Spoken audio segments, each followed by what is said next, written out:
Darrell Cole was 38 years old, and until that Saturday night, he believed the hardest thing about his life was already behind him.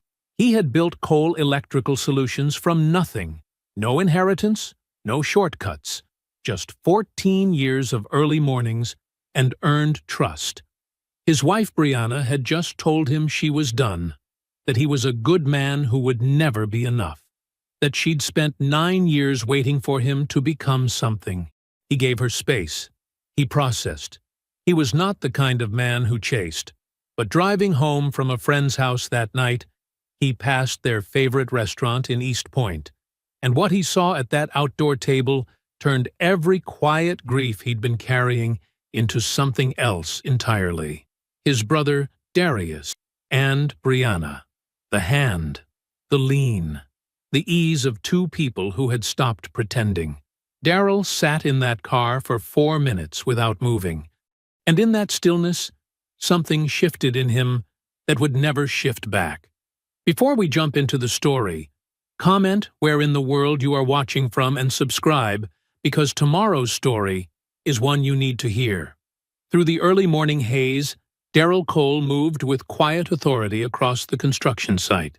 The medical office building renovation was the biggest contract Cole Electrical Solutions had landed since opening their doors, a fact he acknowledged with focused determination rather than celebration. His boots crunched against scattered debris as he supervised his 4-man crew, each step measured and purposeful. "Marcus, hold up there," he called out, spotting something in the exposed ceiling that others might have missed. He moved closer, examining the conduit run with practiced eyes. "See this bend here? If we continue like this, we're going to hit that support beam in about 6 feet." Marcus, a younger electrician who'd been with the company for 2 years, stepped back and squinted. "Damn, you're right. Would have cost us 2 days to fix once we hit it." Darrell finished, already mapping out the solution in his head. "Let's redirect it now. Jimmy, grab that coupling from the truck. We'll need to adjust the angle here." This was how Darrell had built his reputation, seeing problems before they became disasters, solving them without drama or fanfare. He'd learned early that shouting didn't make the work go faster, and blame didn't fix mistakes. Instead, he led by example, demonstrating the same patience with his crew that he'd used to build everything else in his life. Later, driving his truck home through Atlanta's familiar streets, Darrell let his mind drift over the path that had brought him here. Southwest Atlanta had raised him tough but fair, a neighborhood where people looked out for each other because they had to. His father's departure when Darrell was 8 had left Gloria, his schoolteacher mother, to raise 2 boys on her own. She'd stretched every dollar and every lesson, teaching them that dignity wasn't in what you had, but in how you earned it.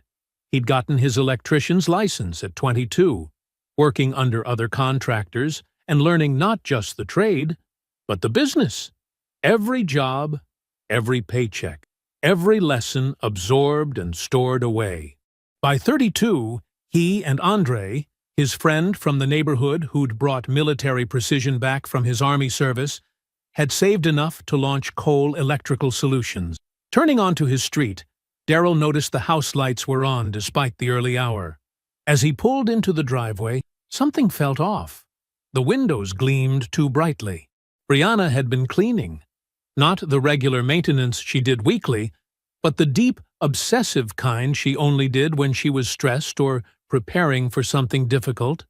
Inside, the house smelled of lemon cleaner and fabric softener. Every surface sparkled.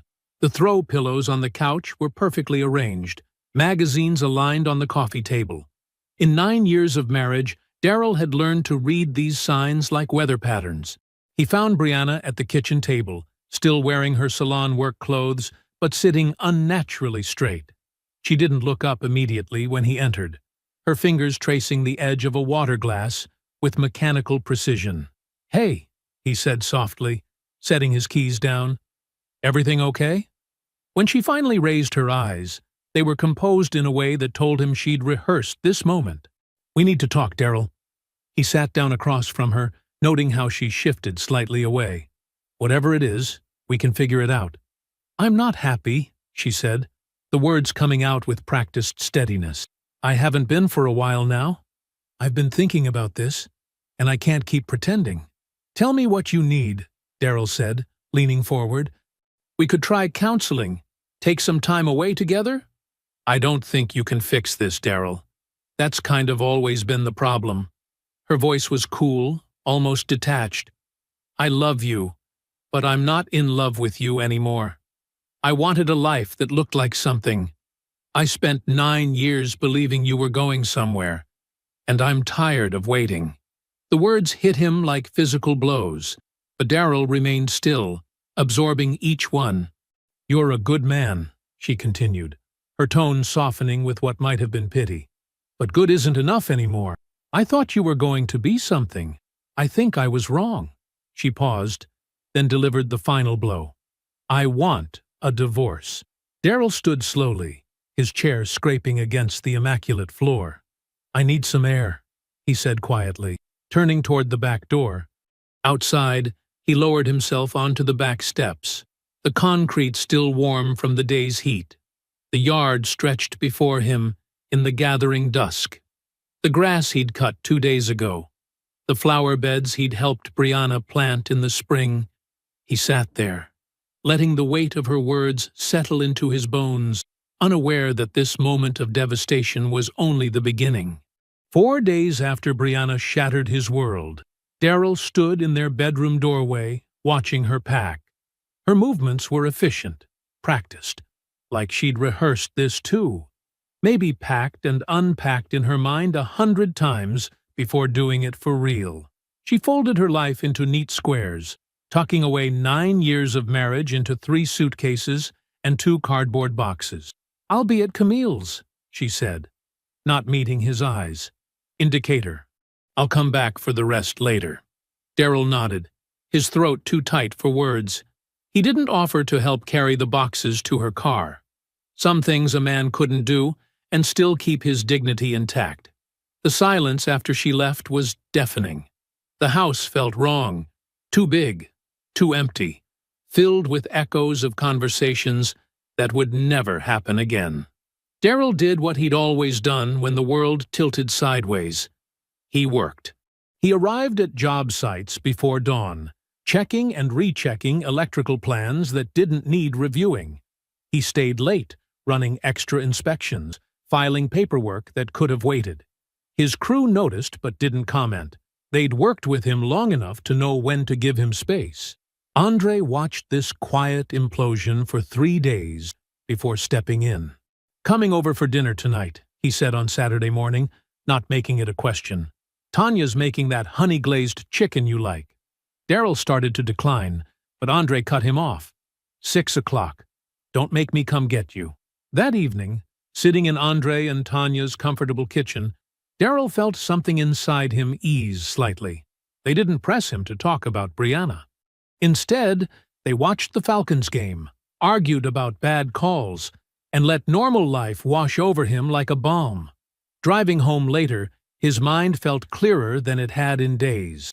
He was taking his usual route when he passed by Mary's Soul Food Kitchen in East Point, the place where he and Brianna used to share Sunday lunches, trading bites of fried catfish and collard greens across the table. His foot instinctively moved to the brake, but he shook his head. No point torturing himself with memories. Then he saw Darius. His older brother sat at one of the outdoor tables, commanding attention the way he always did. That big laugh of his carried across the parking lot. He was leaning forward, elbows on the table, the pose he took when he was in full performance mode, telling one of his stories that always seemed to end with him looking good. Daryl's hands tightened on the steering wheel, about to press the gas and drive on. Then the woman across from Darius turned, raising her hand to get the waiter's attention. The world stopped turning. Brianna. Not Brianna looking uncomfortable or trapped in a chance encounter. Not Brianna having an awkward family conversation. This was Brianna relaxed, smiling, leaning into the space between them like it belonged to her.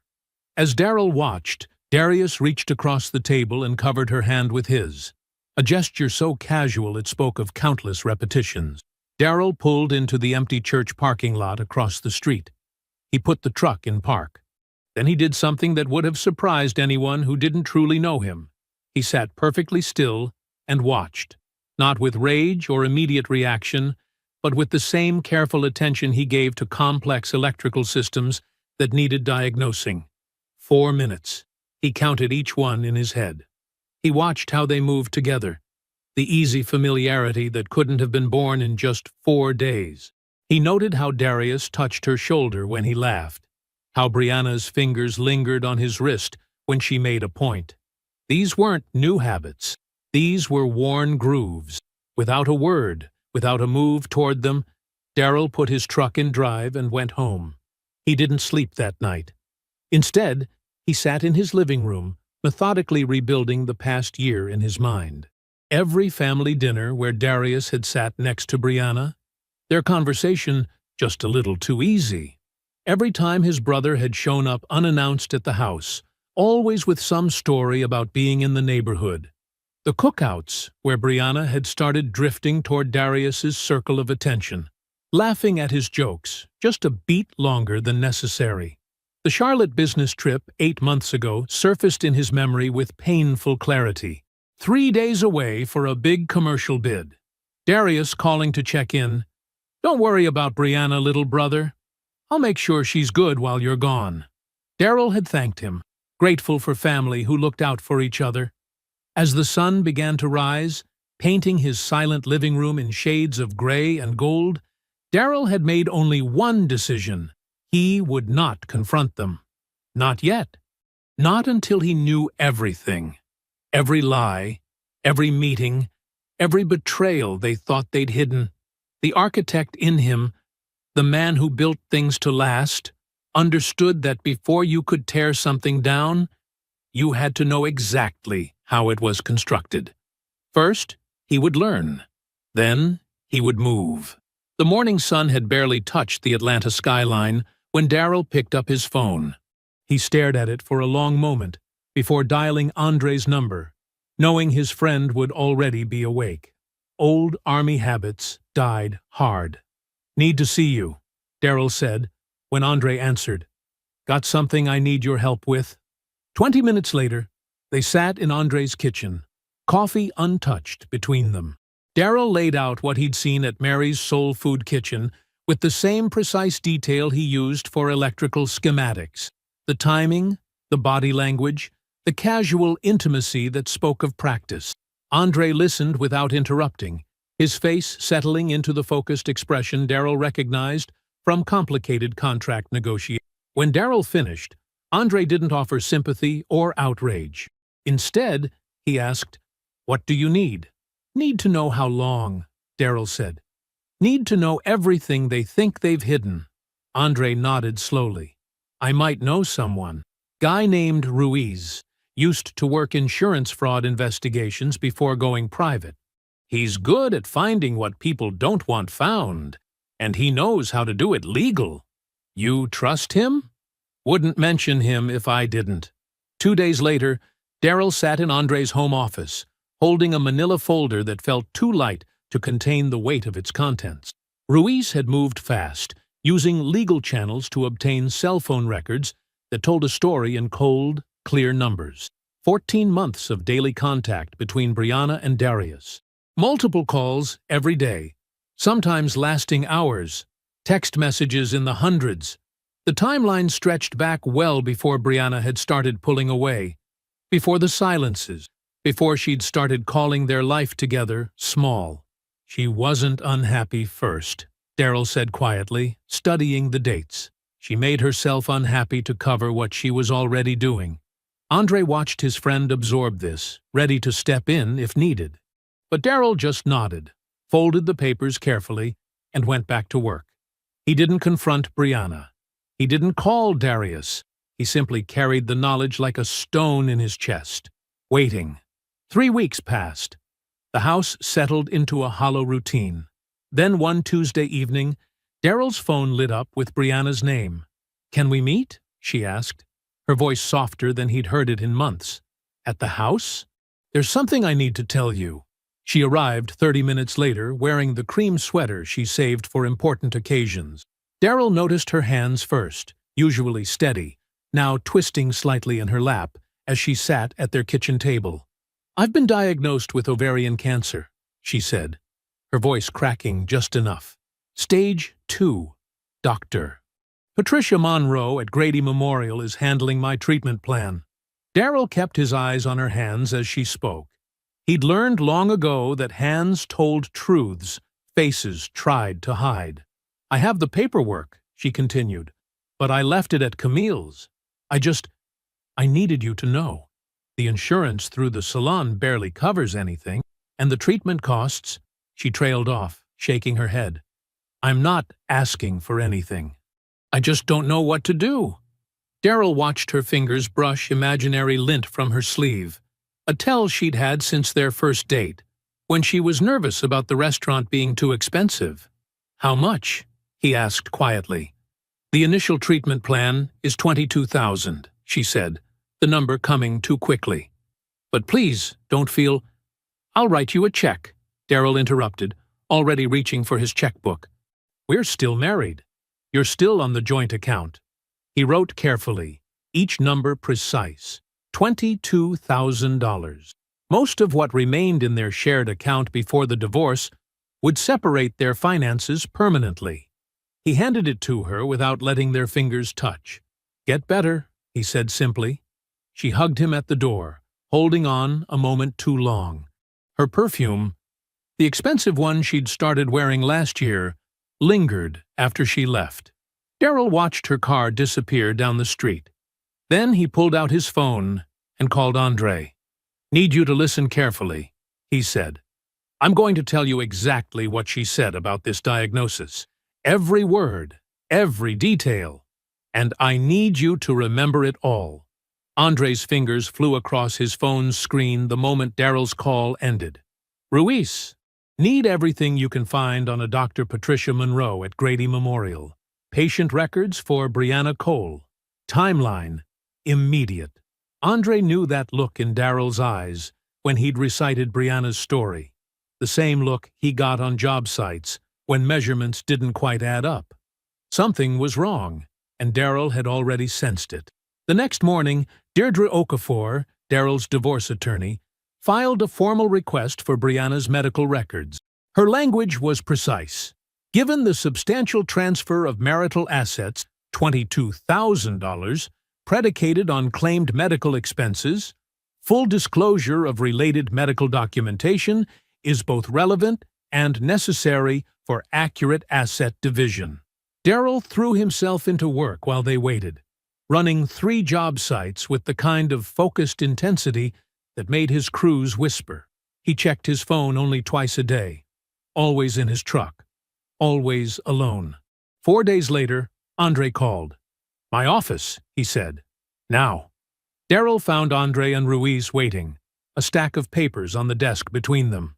Ruiz, a compact man with careful eyes, nodded once and began laying out what they'd found. "Dr. Patricia Monroe exists," Ruiz said, sliding over a printed bio page.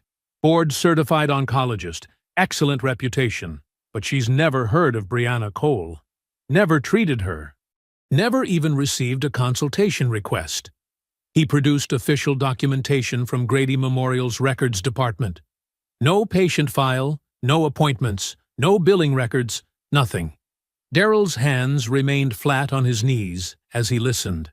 The only movement was a slight tightening around his eyes. "The cancer story," Ruiz continued, "fabricated. But clever. She used a real doctor's name, probably found online. Used a major hospital people trust. Built just enough detail to sound credible without risking too many specifics that could be checked quickly. Andre took over, pulling out bank records. That's not all. The money moved fast. Within 48 hours of your check clearing, $18,000 transferred to a joint account." He paused. "An account Brianna opened with Darius 3 weeks before she ever came to you with this story." Daryl stared at the account details. The date stamps told their own story. This hadn't been impulse or desperation. This had been planned. His phone buzzed. Gloria's name lit up the screen. "Baby, you okay?" His mother's voice carried that schoolteacher concern that had gotten him through harder days than this. "Haven't heard from you since everything." "I'm managing, Mama. Just checking. You know how I worry." She paused. "Especially after what happened with the business troubles." Daryl's spine straightened. "What business troubles?" "The ones Darius told me about. 6 months ago? When he said you needed that $7,000 to cover some shortfall but were too proud to ask?" Gloria's voice shifted. "Daryl? You there?" "I never had any shortfall, Mama." The words came out careful, measured. "I never asked Darius to borrow money from you." The silence stretched between them. When Gloria spoke again, her voice had that steel edge Daryl remembered from childhood confrontations. "That money came from my retirement account. He said you needed it." "I'm so sorry, Mama. I didn't know." After the call ended, Daryl sat motionless in Andre's office. The evidence lay spread before him like a blueprint of betrayal.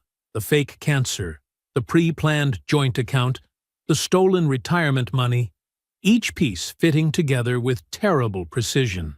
Andre watched his friend, ready for anger, for pain, for something to break loose. But Daryl's face settled into the same expression he wore when solving complex electrical problems. Quiet, focused, absolutely clear. "What do you want to do?" Andre asked finally. Daryl looked up, and his voice came out steady as a foundation wall. "I want them to think they won. For a little while longer." The morning sunlight cut sharp angles through the blinds in Deirdre Okafor's corner office as Daryl laid out the evidence piece by piece. Bank statements, medical record requests, Gloria's ledger. Each document another brick in a wall of deception. Deirdre, a former prosecutor turned family law specialist, studied each page with methodical attention. Her office, like her manner, projected precise competence. Degrees arranged with mathematical spacing. Desk clear, except for the growing stack of evidence.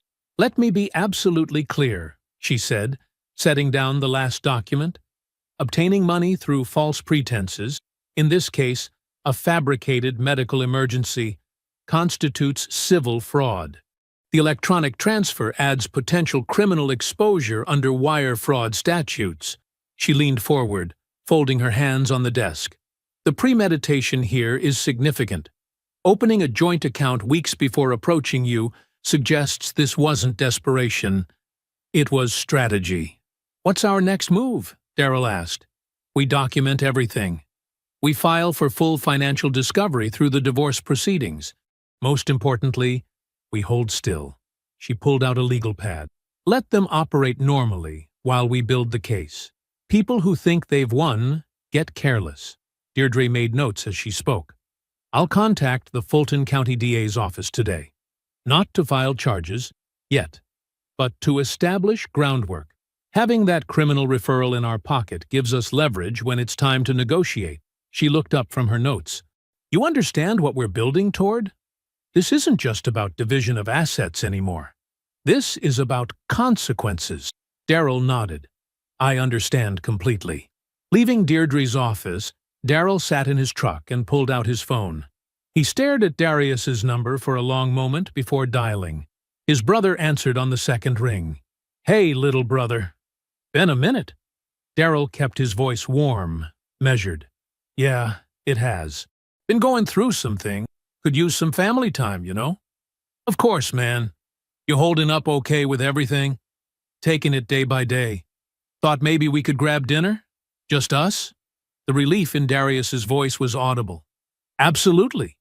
Morton's? Tonight? Perfect. 7 work?" At the steakhouse, Darius was already seated when Daryl arrived. Same confident posture, same expensive watch, same practiced charm. He stood to hug his brother, clapping him on the back with calculated warmth. "You're looking good," Darius said, settling back into his chair. "All things considered." Daryl ordered a whiskey neat and watched his brother perform concern with theatrical precision. Darius shook his head sadly about the marriage, speculated about what might have gone wrong, never once mentioning Brianna's name. "Sometimes people just want different things," Darius offered, cutting into his ribeye. "Can't blame yourself, brother." Darryl noticed how Darius's hand tightened slightly on his knife with each lie. He stored every tell, every rehearsed phrase, every moment of false sympathy. The drive home felt longer than usual. Darryl was 3 blocks from his house when his phone buzzed with Ruiz's final report. He pulled into an empty church parking lot and began to read. The truth about Darius unfolded in clean, devastating paragraphs. His import consulting business, the source of his supposed success, hadn't handled a real client in 2 years. He was $86,000 in credit card debt. The BMW he drove was leased with falsified income documents. The watch he'd worn to dinner, a $3,800 Omega, had been purchased from a jewelry store in Buckhead 2 days after Brianna deposited Darryl's check. But it was the last section that made Darryl's hands go still on the steering wheel. For over a year, Darius had been feeding Brianna a steady stream of lies about Cole Electrical Solutions, invented project losses, manufactured client complaints, a completely fabricated story about the company losing its contractor's bond. He had systematically undermined Darryl's reputation with his own wife, convincing her that the business was failing, that Darryl was stagnating, that she was attached to a sinking ship. The dissatisfaction Brianna expressed that day in the kitchen hadn't just been natural. It had been cultivated, watered with lies, grown in the dark like something poisonous. Darryl sat in the dark parking lot, engine idling, letting the full weight of his brother's betrayal settle into his bones. The calculated nature of it all, the long game, the patient erosion of trust, the slow-motion demolition of everything Darryl had built, was almost admirable in its precision. The kitchen in Gloria Cole's southwest Atlanta home hadn't changed since Darryl was a boy. The same yellow curtains filtered the morning light. The same wooden table bore 30 years of family history in its surface, and his mother's hands still moved with the same precise grace as she set 2 mugs of coffee between them. "You've been carrying something," Gloria said, settling into her chair. Not a question. She'd been reading people's burdens for 40 years in classroom. Darryl wrapped his hands around the warm mug, looking at the table where he'd done his homework, eaten Sunday dinners, learned what family was supposed to mean. "I need to tell you some things, Mama. About Brianna. About Darius." Gloria's face remained still, but her fingers tightened slightly on her cup. "I've been watching," she said quietly. "More than you know." She began sharing her own quiet catalog of observations. How Darius always seemed to need something when things were going well for Darryl. Small loans when Cole Electrical landed big contracts. Sudden crises when Darryl had good news to share. The way he'd position himself at family gatherings, always at the center, always performing. "And Brianna," Gloria continued, her voice taking on a teacher's precision, "started sitting closer to him at cookouts, started laughing harder at his jokes. I saw it, but I didn't want to speak on what I wasn't certain about. Maybe that was my mistake." Darryl shook his head. "You did exactly right, Mama. You let me see it for myself." Then, piece by piece, Darryl laid out the whole truth. The soul food restaurant where he'd seen them together. The 14 months of daily contact before Brianna ever mentioned divorce. The fabricated cancer diagnosis she'd used to extract $22,000. He told her about Darius's dormant business, the leased car, the borrowed confidence. Finally, he told her about the $7,000, the money Darius had taken from her using Darryl's name as leverage. Gloria sat perfectly still, her hands flat on the table, processing each revelation with the composure of a woman who had survived far worse than betrayal. When Darryl finished, the silence stretched between them like a taut wire. "I want to tell you something," she said finally, her voice carrying the weight of decades. I raised 2 boys in this house, taught them the same lessons, gave them the same love. She looked directly into Daryl's eyes. And one of them turned into a thief and a liar. And the other one I am proud of every single day. The words landed like stones in still water. Daryl felt their weight, their finality. "What do you need from me?" Gloria asked, and in her tone was the same strength that had carried them through every hard season. "I need to know everything, Mama. Every loan he asked for, every dollar he took, every story he told to get it. I need it all written down." Without another word, Gloria stood and walked to the back bedroom. Daryl heard drawers opening, closing. She returned with a small black ledger, the same one she'd used to track household expenses when money was tight, teaching him and Darius about budgeting at this very table. She set it in front of him. Inside, in her neat teacher's handwriting, was a detailed record of every transaction with Darius. Dates, amounts, promised repayment terms, the stories he'd told to justify each ask. "I kept track," she said simply. "Even when I wanted to believe him, something in me knew to write it down." Daryl reached across the table and covered his mother's hand with his own. Her skin felt paper-thin, but her grip was steel. They sat like that for a long moment, the morning light warming the kitchen around them, the ledger between them, like a bridge between truth and consequence. The record was more detailed than Daryl had expected.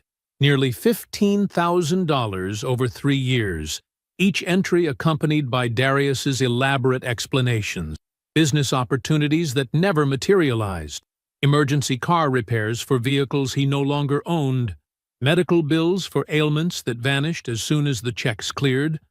What struck Daryl most wasn't the amount, it was the pattern.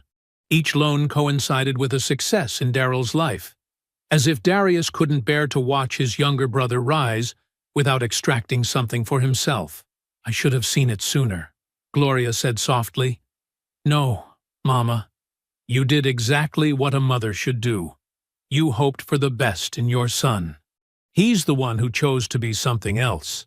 The morning sun streamed through the windows of Deirdre Okafor's downtown Atlanta office, as Daryl, Andre, and the attorney reviewed documents spread across her mahogany conference table. Coffee cups sat untouched as they focused on finalizing every detail. "The divorce petition is ready," Deirdre said, tapping a thick folder. "I've included full asset disclosure requirements, with specific emphasis on the $22,000 transfer. The fraudulent medical claim is documented in detail." She pulled out another document. "I've also prepared the criminal referral for the DA's office, but we'll hold that unless needed. Sometimes the threat of consequences is more effective than the consequences themselves." Andre nodded, his military precision evident in how he'd organized their evidence into clear categories. Ruiz delivered the final bank records this morning. The paper trail between their joint account and the fraud is airtight. "Good," Daryl said quietly. "What's our timeline look like?" Deirdre checked her calendar. "I'll file the divorce petition this afternoon. The court will process it within 48 hours. That gives you the legal framework for whatever comes next." Daryl pulled out his phone and began composing a text message. "Then it's time to make the calls." He started with his aunt and uncle, his father's sister Marion, and her husband James, who had stepped in as male role models after his father left. The conversation was brief but warm. "I'm having some family over to Mama's on Sunday," he told them. "Need to address some things about the divorce. Keep everything in the light, so there's no room for rumors." His aunt's voice softened with concern. "Of course, baby. We'll be there." Next was Raymond Washington, who'd lived 3 doors down from Gloria for 30 years, and watched both Cole boys grow up. "Mr. Washington," Daryl said, "I'd appreciate your presence on Sunday. You've known this family too long not to be there." "Wouldn't be anywhere else, son," Raymond replied. Gloria had already agreed to host, understanding exactly what role her home would play in what was coming. The kitchen table where she'd taught her boys right from wrong would now serve as the place where those lessons faced their final test. Daryl saved the most important call for last. He dialed Darius's number, keeping his voice carefully casual, when his brother answered. "Hey," Daryl said. "I'm putting together a small family gathering at Mama's on Sunday afternoon. About the divorce. I think it's better if we address everything openly, you know? No rumors, no sides, just truth between family." A pause on the line. "Is that really necessary?" "I think it's the only decent thing to do," Daryl replied, his tone warm and reasonable. "We're family." Another pause. "Who all's coming?" "Just close family. Aunt Marion and Uncle James. Mr. Washington. Mama, of course." Daryl kept his voice light. "And you should bring Brianna. I already know, and I'd rather we all behave like adults about it." The casualness of this last statement landed like a stone in water. Darius's breathing changed slightly. "You know?" "Of course I know," Daryl said simply. "And it's okay. Things happen. But we should handle it right, don't you think? As a family?" Darius struggled to find his footing in this unexpected territory. He'd prepared for rage, for confrontation, for denial, but not for this measured acceptance. "I'll need to check with Brianna," he managed. "Sure. Let me know by tonight." Daryl's voice remained perfectly pleasant. "Mama's planning to make her sweet potato pie." After hanging up, Daryl received a text from Darius 30 minutes later. "We'll be there." Andre, who'd been quietly observing, raised an eyebrow. They actually agreed. "People who think they've won let their guard down," Daryl replied. "They believe they're walking into an uncomfortable conversation with a man who's already accepted defeat. They have no idea they're walking into evidence." Deirdre gathered her files. "I'll head to the courthouse now. By Sunday, everything will be officially in motion." The morning sun had climbed higher, casting long shadows across the conference room table where the trap had been so carefully constructed. Sunday afternoon at Gloria's house was set. The table would be laid with more than just sweet potato pie.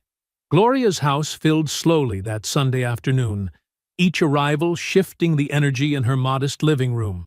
Aunt Marion and Uncle James came first, dressed in their after-church clothes, settling onto the familiar beige couch where countless family discussions had unfolded.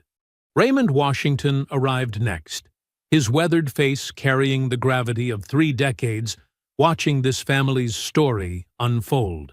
Gloria moved quietly through her own space, offering water and coffee. Her yellow dress, a deliberate choice that spoke of dignity rather than mourning. The room held its breath waiting for the last arrivals. When Darius and Brianna entered together, the shift was palpable. This was their first appearance as a unit in a family space, and the wrongness of it hung in the air like smoke. Darius, performing confidence he didn't feel, guided Brianna to seats near the window. He chose Daryl's usual chair, the one he'd sat in at every family gathering for years, either oblivious to the significance or, more likely, claiming it as deliberate territory. Brianna wore expensive perfume and a carefully constructed expression of composure. Her hands, usually so controlled, twisted slightly in her lap. Daryl entered last from the kitchen, carrying a folder. He remained standing, his presence filling the room without dramatics. "Thank you all for coming," he began, his voice steady and clear. "I asked you here because I was raised in this family to believe that truth is what holds us together, even when that truth is painful." He opened the folder and removed the first document. 3 weeks ago, I saw my wife and my brother having dinner at Mason's Soul Food in East Point. He stated it as simple fact. No anger coloring the words. They weren't hiding any. They didn't need to. Darius shifted in Daryl's chair. Aunt Marion's hand found Uncle James's knee. "What I'm about to share isn't about embarrassing anyone," Daryl continued, looking directly at his aunt and uncle. "But I will not allow a lie to live in this family unchallenged." He placed phone records on the coffee table. "These show 14 months of daily contact between my wife and my brother. The affair began long before Brianna ever expressed unhappiness in our marriage. The unhappiness was manufactured after the fact. Darius leaned forward. "Now, hold on. I'm not finished," Darrell said quietly, and the authority in his voice made his brother sink back into the stolen chair. Next came the company financials, tax returns, contracts, revenue statements. For over a year, my brother told my wife that Cole Electrical Solutions was failing. He invented losses. He manufactured failure. Darrell's eyes found Darius. He convinced her I was going nowhere while he was taking her somewhere better. The room absorbed this. Raymond Washington shook his head slowly, the weight of watching these boys grow up evident in his expression. Then Darrell removed the medical report. The air changed as he held it. 3 weeks after leaving, Brianna came to me with news of stage 2 ovarian cancer. His voice remained measured, each word precise. She named Dr. Patrice Monroe as her oncologist. She referenced Atlanta Memorial Hospital. She described treatment costs. He placed the report on the table. There was no cancer. No Dr. Monroe ever treated her. Atlanta Memorial has no record of her as a patient. Gloria's silence filled the corner where she sat, a schoolteacher's fury held in perfect stillness. The $22,000 I gave her for cancer treatment was transferred within weeks to a joint account she had already opened with my brother. Darrell let that land. They planned this. They executed it together. Brianna's composure cracked. "Darrell, please. I was scared. I didn't know how to handle everything. Things with us were so complicated." "Complicated is a choice we make," Darrell cut in. "Fraud is a crime we commit." "You don't understand," she tried again, her voice shifting to the vulnerable tone that had once moved him. "I never meant—" "Brianna," Darrell interrupted, his voice holding something final. "I've already spoken to my attorney and the DA's office. What I'm offering you right now, in this room, is the only mercy you're going to get from me. How this ends depends on what you choose in the next few minutes." The air grew thicker as Deirdre Okafor, her presence, until now a quiet reminder of legal consequence, rose from her seat near the window. She moved with practiced efficiency, placing a leather portfolio on the coffee table and extracting a document that seemed to carry physical weight beyond its pages. "This is a formal settlement agreement," she explained, her professional tone cutting through the tension. She placed it directly in front of Brianna, who stared at the papers as if they might burn her fingers. "You'll want to review it carefully." Brianna's hands shook slightly as she lifted the document. The room watched her eyes move across each page, her carefully applied makeup doing nothing to hide the color draining from her face. The terms were laid out in unforgiving clarity. Complete relinquishment of all claims to marital assets, a structured repayment plan for the fraudulently obtained $22,000 that would stretch across years, and most damning, a written acknowledgement of her false medical representations. Aunt Marion shifted uncomfortably on the couch. Uncle James kept his eyes fixed on a point on the wall. Raymond Washington sat perfectly still, bearing witness. "The repayment schedule is detailed on page 4, Deirdre continued, her voice maintaining its professional distance. "The monthly amounts are non-negotiable. This agreement will follow you until the full amount is restored." Brianna looked up at Darrell, searching for any trace of the man who had once loved her enough to believe her lies. She found instead someone new, someone forged in the fire of her betrayal, hardened by precision rather than rage. "And if I don't sign?" she asked, her voice smaller than she intended. "Then the DA's office receives everything tomorrow morning," Deirdre replied simply. "The choice is yours, but it's the only choice you have left." Brianna turned to Darius, seeking support or strategy, or simply confirmation that she wasn't alone in this moment. But Darius, master of performance when the audience was willing, had nothing left to offer. He sat in Darrell's stolen chair, diminished by truth, watching his careful constructions collapse. The scratch of the pen against paper seemed unnaturally loud as Brianna signed each required line. Deirdre collected the document with quiet efficiency, tucking it into her portfolio like the evidence of ruin it was. Then Darrell turned to his brother. He did not stand. He did not raise his voice. He spoke with the precise clarity of a man reading numbers from a ledger, which, in fact, he was about to do. Gloria's small black book appeared in his hands. "June 12th, 2 years ago," he began. $20,500 borrowed for what you called business expansion. Never repaid." He turned a page. "September 3rd, $1,800 for what you said was an investment opportunity. Never repaid." Another page. "December 18th, $3,000 for what you claimed was a temporary cash flow issue. Never repaid." Each entry landed like a stone in still water. Darius seemed to shrink with each one. "And then," Darrell continued, his voice carrying the weight of something far heavier than money, "6 months ago, you told our mother I needed $7,000 to cover a business shortfall." He closed the ledger. "You lied to her face and took money she'd saved for her retirement. Money she earned teaching other people's children while raising us alone." Gloria's silence from her corner had become something physical, filling the room with unspoken judgment. "You have 30 days to repay, Mama," Darrell said, each word measured and final. "Every dollar. After that, I have nothing to say to you, and I will not be in the same room with you again." For the first time that afternoon, Gloria spoke. She looked directly at her eldest son and said simply, "I want my money back, Darius." The performance artist had no stage left to command. The charming brother had no charm left to deploy. Darius Cole, stripped of his borrowed confidence, his manufactured success, his carefully constructed image, said only, "I'll figure it out." The words sounded as hollow as the man who spoke them. The gathering dissolved without crescendo. No dramatic confrontations, no tearful exits.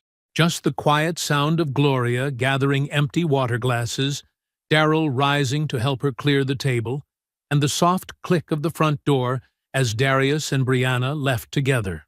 Though the space between them as they walked to the car suggested they were already moving in different directions. The truth about consequences is that they arrive not in thunderclaps, but in steady waves, washing away pretense layer by layer, until only reality remains. For Brianna, this erosion began with the first payment notification, $611 due monthly, stretching across years, each sum a reminder of a lie she could never untell. The fraud acknowledgement she signed that Sunday afternoon became a shadow on her credit report, following her like a persistent ghost. When she applied for a car loan 3 months later, the dealership's finance manager studied his screen too long before declining. When she tried to lease a new apartment, the property manager's expression shifted subtly while reviewing her application. The document hadn't just captured her signature, it had captured her character, visible now to anyone who looked closely enough. She and Darius tried to build something from the wreckage. They moved into a one-bedroom apartment in Stockbridge, far enough from familiar faces to start fresh. But fresh starts require clean breaks, and they carried too much debris between them.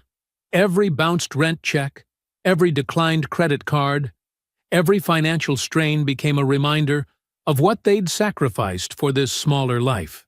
Their arguments started small, about bills, about careers, about whose turn it was to face another humiliation at the grocery store when their card wouldn't clear. But they grew into something deeper, fed by the quiet knowledge that they had each proven themselves capable of profound betrayal. How do you trust someone you watched lie so efficiently? How do you build a future with someone who helped you destroy your past? 11 months after the family gathering, Brianna stood in their bedroom, packing a bag while Darius watched from the doorway. "You said you could take care of us," she said, not looking at him. "You said you had plans." "I did have plans," he replied. but even he didn't seem to believe it anymore. She moved into her sister Camille's guest room the next day. The space was small, the twin bed a far cry from the life she'd imagined when she'd first looked at Darius across that restaurant table in East Point. She took extra shifts at the salon, working Sundays, building something true for the first time in years. Even if that something was just a repayment plan she couldn't escape. Darius faced his own diminishment in measured installments. Every month, he handed Gloria an envelope containing what he could scrape together. Sometimes the full amount she demanded, sometimes less. She accepted each payment without comment, noting it in the same black ledger that had exposed him. The extended family didn't cut him off dramatically. They simply stopped including him naturally. No more automatic invitations to Sunday dinners. No more calls about family news. No more assumption of welcome. Trust, once broken, doesn't leave with a bang. It seeps away slowly until the absence feels permanent. Meanwhile, Cole Electrical Solutions continued its steady expansion. The medical office building contract, the one Daryl had been overseeing the morning Brianna ended their marriage, was completed ahead of schedule. 2 more commercial clients signed within months, attracted by the company's growing reputation for precision and reliability. Daryl brought on a junior partner, a sharp young electrician named Marcus, who reminded him of himself at 25. In late autumn, Daryl did something he hadn't done in 4 years. He took a week off. He drove his truck up to the North Georgia mountains alone, rented a cabin overlooking the Chattahoochee National Forest, and spent 7 days hiking trails and reading books he'd been meaning to get to. He thought about trust, about family, about what it means to build something that lasts. When he returned to Atlanta, he did something else unexpected. He found a therapist, not because he was broken, but because he understood that the next chapter of his life deserved a solid foundation. He wanted to examine the architecture of his trust, to understand why he'd given it so freely, and how to balance openness with wisdom moving forward. On a bright Thursday morning in early spring, Daryl stood outside the West Side Community Center. A project Cole Electrical Solutions had agreed to wire pro bono months before Brianna ever sat at that kitchen table, and said she was leaving. Andre stood beside him, precise as always in his pressed shirt and polished shoes. Gloria sat in the front row of folding chairs, radiant in a yellow dress that seemed to catch all the morning light. A photographer from the Atlanta Business Chronicle adjusted his lens, preparing to capture the moment for a feature on black-owned contractors transforming the city's infrastructure. "Right there is perfect," he said, positioning Daryl next to the ribbon. "Now just look natural." Daryl didn't have to try. He stood exactly as he was, shoulders straight, eyes clear, hands that had built everything he owned resting easily at his sides.